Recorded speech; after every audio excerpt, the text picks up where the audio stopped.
Hey, hey, hey. Time for another Out of This World story from our space. Generational trauma is real. It's up to us to break those cycles. Sometimes we have to drop people like hot potatoes in order to protect ourselves. Today on our space, Mom and Dad have some splaining to do. Up first, our children aren't their therapists. Fool me once, shame on you. Fool me twice. My ex was deeply wounded in his childhood. His dad had an affair on his mom.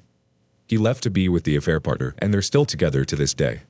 My ex found out about the affair and told his mom. His mom never truly got over it.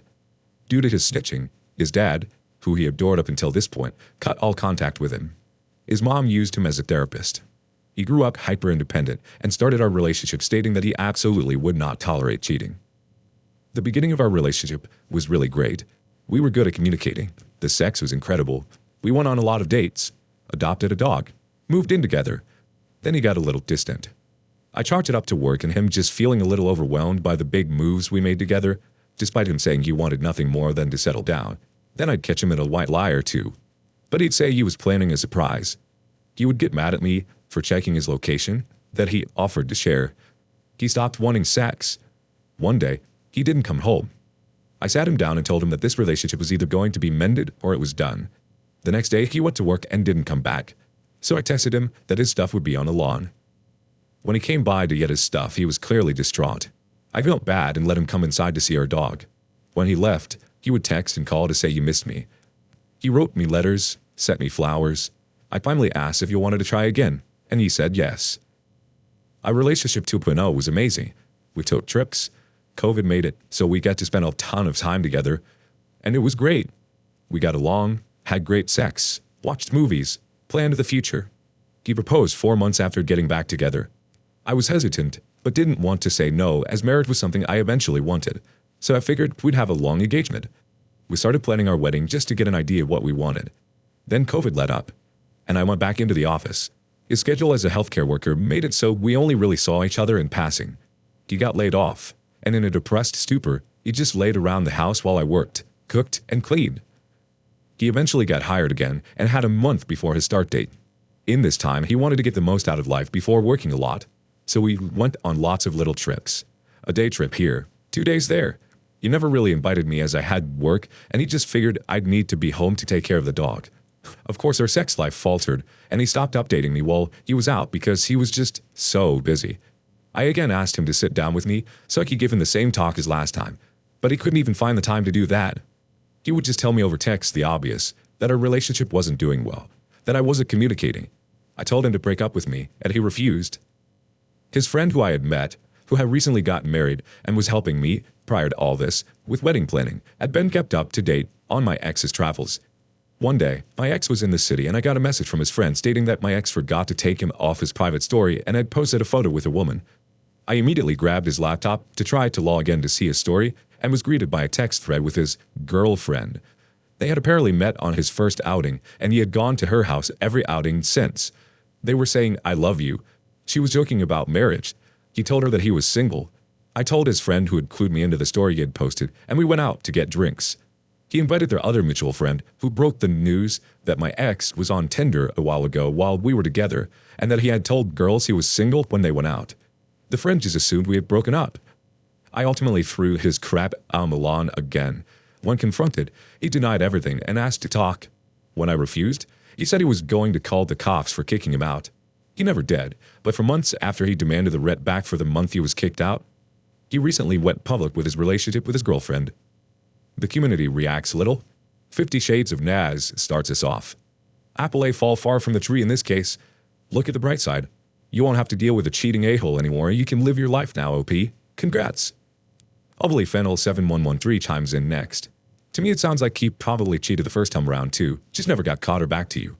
If I was you, if you haven't already, I would send a message to the new girlfriend letting her know he was engaged at the time they started seeing each other with proof, just to put the truth out there so she can decide what to do with the reality of the situation being clear.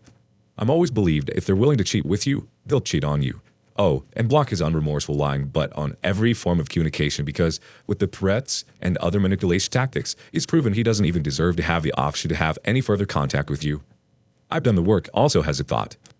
Being cheated on or being affected by cheating can have the effect of actually producing infidelity. Much of infidelity is counterintuitive and simply makes no sense at all, until we put in sufficient effort to actually research it. Our gut logic is not logic in infidelity at all. Excerpt from a web article. Similarly to having been a cheater, having been cheated on may cause someone to be more inclined to cheat in the future. Not everyone who's had a partner cheat will react this way, but the feelings of distrust that arise can cause problems. Many people who cheat feel unworthy of love and do anything they can to sabotage their relationships and are not aware of their own actions and how they may disrupt the flow of relationships. Life coach Nina Rubin, N.A., tells Bustle. They may have also been cheated on and have grown accustomed to this way of behaving. If they're dealing with this reaction, they may be more likely to cheat. You can find the article like copy-pasting it into the web search bar. The first sentence worked well. His past experience with infidelity was so personal and close to home, he himself felt as if he was cheated on as well. In fact, he was. Cheating does not only affect the one cheated on, it reverberates all throughout the extended family. I don't understand how people can put others through what they had seen destroy a family before. Like he knew what it had done to him and his parents going up. Why would he want to do that to someone else and be the cause of the hurt? Obviously, he has some issues. He's just feeding his ego and that hurt little boy inside him. Like the saying, hurt people. You'd think that by seeing the damage done in the past, he wouldn't want to do that again. I guess the not feeling worthy of love thing makes sense, but then why not just leave that person? Sounds like he wouldn't tolerate someone else cheating on him. But if he's the one doing the cheating, it's fine. How does that make sense? Let me know in the comments below. Next, we can't let our burdens become our children's burdens. My father, who financially supports me for my college studies, cheated on my mom, and she wants me to do something. I found out a few days ago when my mom called crying and saying all this. I didn't know how to react. My father had an affair when I was in school. I've always stood up against him. But now that I've grown up and I own two of them equally dear to me, it's hard for me to say anything. He might be a scum, but I don't know what he will feel hearing anything bad from me at this age, 49. My mom wants me to fight for her, but I'm financially held by my dad. I live alone and I'm studying in college. All my funding is done by my father. I, 21 male, feel anger, sadness, disappointment. I know they'll die someday anyway, but I'm of the same blood. I'm afraid I'll do the same mistakes my father did and I'll ruin my child's life. I'm just so lost. I don't even want to go back home on semester breaks. Thank you for listening to me. Our first reaction from the community comes from Quahog 1945. It's between your parents. You're entitled to be disappointed in him and angry with him, but you're not responsible to solve this. Affectionate Ad 5373 says, and it's 100% wrong of your mother to try and put you in the middle. Lump Butt Cat says, you can love both your mother and your father. It does not mean that loving them both is a slight against the other. It's also okay to truly love your father, disapprove of his actions, and not respect him as a man. It's also okay to tell them both how you feel. I can tell you as a father, there would be nothing more painful than to hear this from my son. Yikes, OP. This is a tough place to be. Your dad definitely has the upper hand. But I think there are ways to confront your dad about it without getting heated about it. Or just stay out of it. It's between your mom and dad, not you. I think it's a lot for your mom to ask for you to take sides. What do you think OP should do? Up next, frenemies. My friend is cheating on her boyfriend with the guy I like.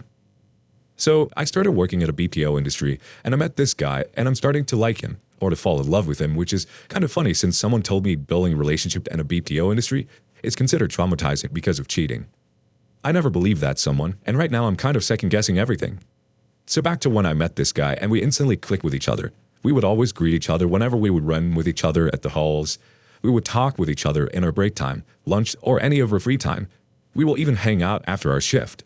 So, after a month of hanging out with him, I start to like him, and I tell my friend everything. How we met, how I'm starting to like him. I've even asked for advice. Tragedy comes for me, I failed my training, and I had to be on leave for 2 weeks because the company is reprofiling me to another department, only to come back and know from my other teammates that my friend and the guy I like is hanging out. The guy I like confessing that he likes my friend entertaining him, and is secretly going on dates with him after their shift ended. All while telling me how she supports me. They're only friends, and that she really loves her boyfriend, but is planning to break up with him for the guy I like. Right now, I'm starting to move on and focus on my work. Not like we had anything going on, though, but it still hurts. and I still don't know whether to tell her boyfriend that his girlfriend is cheating on him or not. Or how I would even reach out to him because I barely know the guy, I only saw him once. Edit. Just to make it clear, the guy doesn't know that she's in a relationship. She's pretty much kept it a secret and only told me and some of her teammates. Another edit. I tried confessing to him before all the drama of my friend going places with him, but she pretty much stopped me and said, I should let him make the first move because it's unladylike for me to make a move first. Ben Solmike Prush from the community starts off the reactions. If you would get involved with a girl who's in a relationship, then the guy sucks. No character, no morals. Walk away from this mess. You don't want to spend your life looking over your shoulder, wondering in fear if he's cheating. Also, throw away the entire friend. She's not your friend. And tell her boyfriend what she's been up to. Giag27 upvotes the last comment.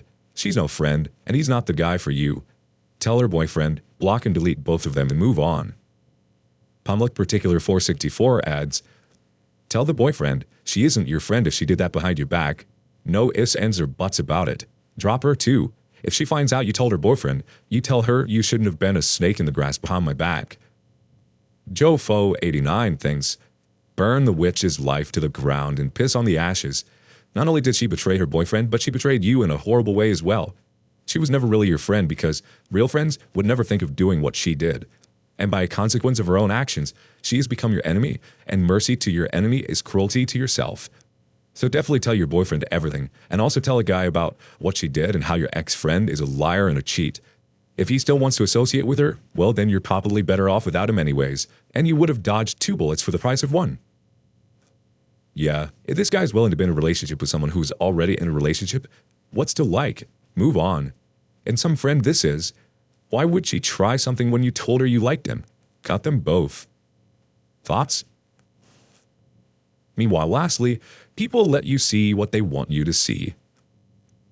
Why does my ex-boyfriend, who I was with for 5 years, treat his new girlfriend of 4 or 5 months better than he treated me? This is actually very confusing to me.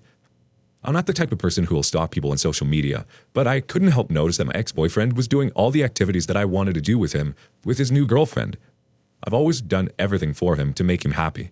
I gave him everything he needed. I'm trying to think of a reason why he all of a sudden treats his new girlfriend, who he cheated on me with by the way, better than he treated me. I'm starting to doubt myself if I did enough, if I'm the problem, and I'm trying to find a reason so that I can move on. Any help or advice is welcome. Well, you know the community loves to offer advice. Plant Hammer says, my only advice is don't believe everything you see on social media. Things are almost always not what they seem. The OP replies, he took her to Dubai though. That literally left me speechless because I've been asking him to go for over 2 years. Classic Kirby of Stars says, he is showing his best side to her until she lets her guard down. Either way, move on. He proved you are a basic option. Find someone who treats you better than the standard you set. You're not the problem, and you shouldn't compare your relationships. And don't believe everything you see. That's the best piece of advice. Social media is fake. People only post what they want you to see on there. That doesn't mean he is living it up with this woman. Anybody who has to post things on there to prove something is lying to themselves. Don't try to think of the whys. You'll drive yourself crazy. A relationship should be mutual. Don't let people walk all over you, and don't waste your time or energy on someone who isn't willing to reciprocate. Focus on yourself. Make yourself happy for once. We can't find our value in other people. Lend OP some advice in the comments below. And thank you for joining us today on Our Space. Like and subscribe and hit that notification bell so you don't miss out on our next video. We hate for you to miss out. Oh, and if you want to listen to me tell more stories, check out our lounge where I feature a larger variety of non-cheating related stories. See you there.